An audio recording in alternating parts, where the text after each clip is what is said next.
I think that, there's like, they say everyone, men are only loved on the condition that they provide something. And he's like, dogs and women are loved unconditionally. And I was like, wait, even dogs are not loved unconditionally. We only like the dog because it makes us feel, it gives us affection when we need it, when we feel lonely. We have someone there to be with us. But So that's only if you got the dog for yourself.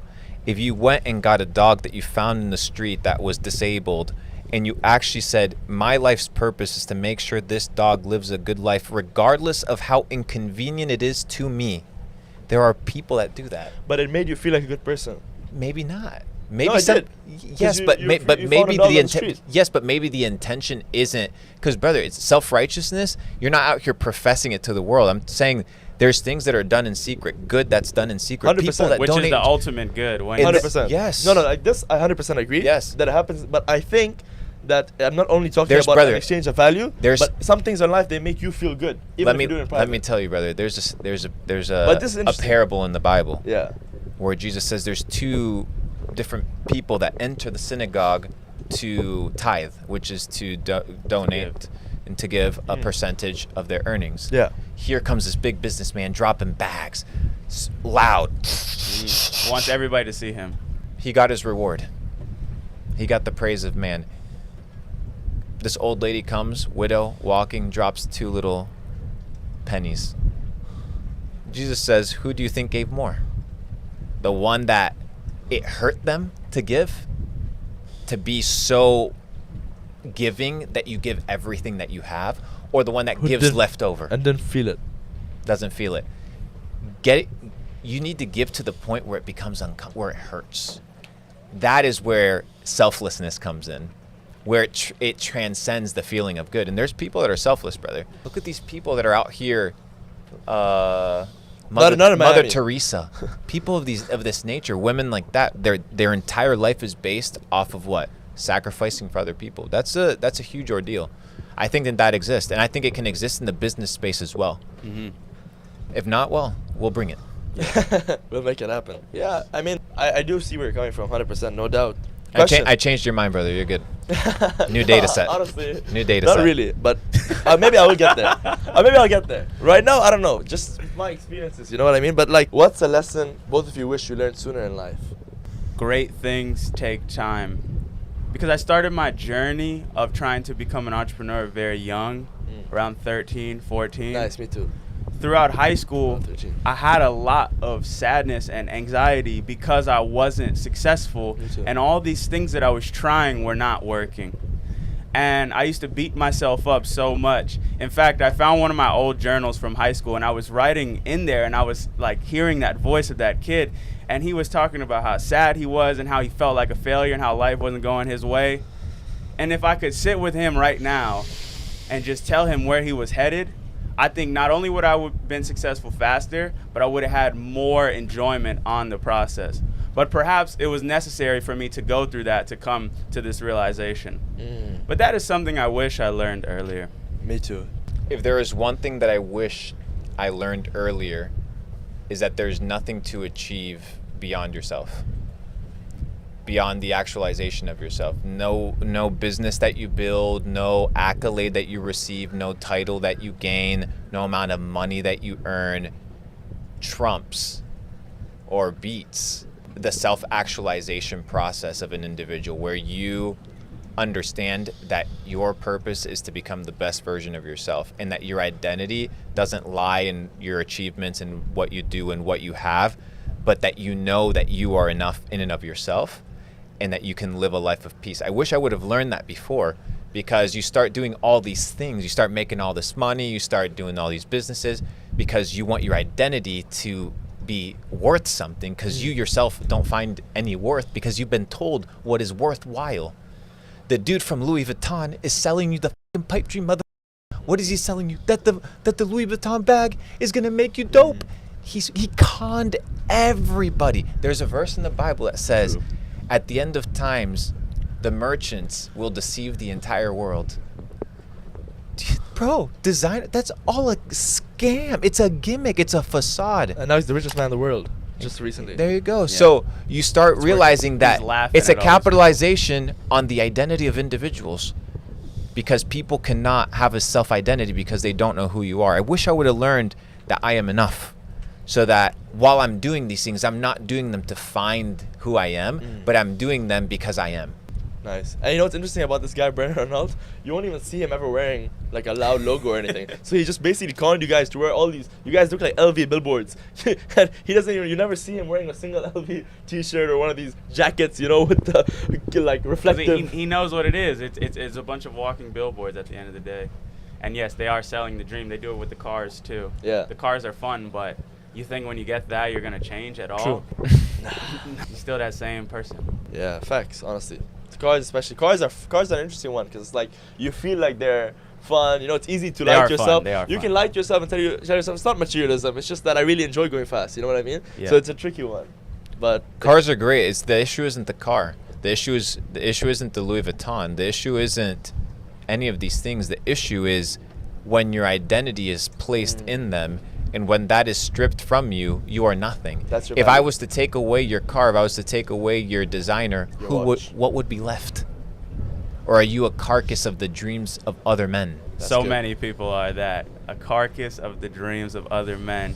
Buying things and trying to become something that maybe they never wanted to be in the first place. And then when they get there, they're like, oh, It was a scam. yeah. And now I'm broke. And now it's too late. Yeah. Because But at least I'm popping on Instagram, right? at Yeah. least people think I'm the drip. I'm dripping. and when you realize ain't even thinking about you. They're not. They're thinking about themselves. They're drip. That is one of the most humbling realizations of them all. Nobody really cares that much. Honestly. Even if you did the greatest thing in the world and you were Kobe People Bryant have or so much of LeBron their own James, problems, Right. their own difficulties, so much noise in their own head.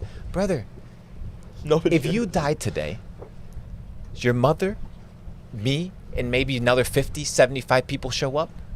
By 2 p.m., half of us are hungry. We're booking restaurants. By 5 p.m., your mom can't shed any more tears. She goes home, she goes to bed, and in the morning she figures out, how do I pay the bill? And everybody's back to work. Long gone dream, baby. in a day. There's the post on the gram and on Twitter, R.I.P.. Rest in peace, rest in peace. Gone, Then the next out of- thing. yeah, on to dude. the next. So that's how people operate. They're operating off of the paradigms, the realities of other people, and their perceptions of them. Brother, everybody's perception of me is biased, flawed, whether good or bad. How do I perceive myself? It's the In and only of- thing that matters. It's the only thing that matters because it's the only thing that's real. When you're on facts. your deathbed, your wife ain't gonna be there. Your family's not gonna. Your dad that tells you, that runs your life now, he ain't gonna be there. He'll most likely be dead already. It'll be you and yourself. And the question is, you're gonna have to ask yourself is, did you live this life the right way or did you f up? Did you live it for others? And that is where I define success. That's the ultimate hell or heaven. That final moment where you're looking at your life like, I did what I said I was gonna do, or I never became that man that I wanted to be. Damn, that's freaking So out. I think success will be defined at the end of your life. So I'll let you know when I get there. 120 years. That's how long I'm living. So got like 90 something to go. Chilling for now. We on Yeah, we young. Yeah, Life we're is chilling. good. No Life is wrinkles good. yet. We good. But anyways, that, good, that got really deep for a second, but yeah, good session, bro. yeah.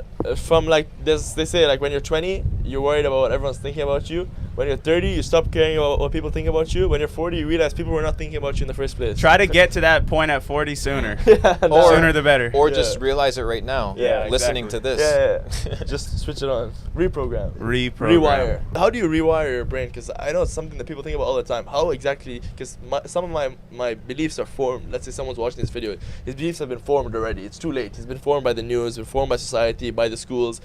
The indoctrinations happen. Now, how does he escape? How does he reprogram his brain? It's not too late to rewire your brain. Definitely. You just have to be aware of what you're thinking every day, and you have to be aware of what's been programmed into your mind. Awareness is the first step for you to be able to make a change. From there, you can see what you can remove, and then begin the process of educating yourself and getting new data sets and new inputs so that you can, as you said, rewire your brain. But you have to first know what's there. I'm going to curveball you. Yes, of course. Psilocybin from psychedelic mushrooms. So what psilocybin does, as well as lion's mane, they both work collectively and they work extremely well, is they create what is called neurogenesis, which is the regeneration of neurons and neural pathways and neural networks in your brain. Everything is energy, right? So the information in your brain is transmitted through what? Electrical signals. Okay. So you can biohack your brain into doing what?